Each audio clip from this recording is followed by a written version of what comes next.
العربيات بقى اللي هتكلم عنها في الفيديو ده هي عربيات بلاش منها ايا كان سعرها قليل، لقطة كويسة حد بيحببك فيها. بلاش تجيب العربيات اللي انا هذكرها دلوقتي دي لاسباب كتير. يعني لو كان فيه الخير ما كانش رماد طير.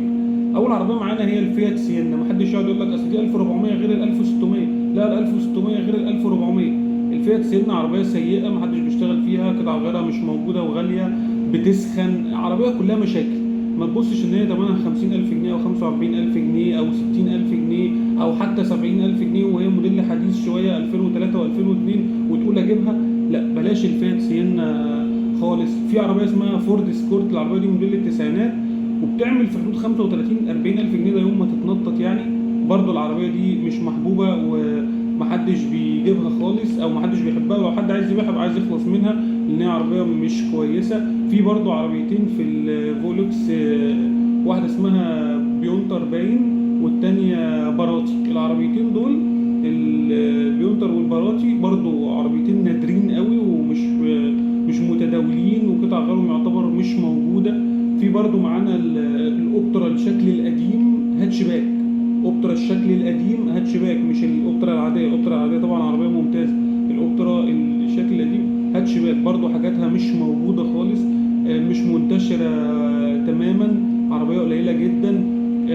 الفيات بونتو برضو إلى حد ما برضو قليلة. في كام عربية كده في الشارع أنا ما انصحش إن حد يجيبهم حتى لو كان سعرها حنين وحد بيقترح عليك هات دي، لا دي رخيصة، دي في رينج السعر اللي معاك.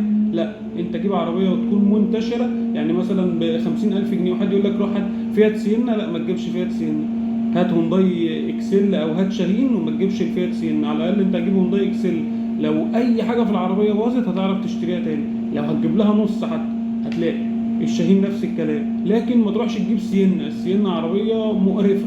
فاهم قصدي؟ ده الجزء الاول. لو عجبك الفيديو اعمل لايك وشير وشوف الفيديوهات اللي فاتت وما تنساش شوف الفيديوهات اللي جايه، وهبقى اعمل جزء جديد فيه بقى العربيات اللي انت حاول ما تقربش منها تدريجيا، يعني السعر الاعلى من كده وانت واصل بقى ل 200 300 400 الف جنيه برضو مهما كان سعرها غالي. ما بلاش العربيه دي. في حاجات تانية ايه اوبشن تاني هبقى اقول عليها في فيديو اللي جاي.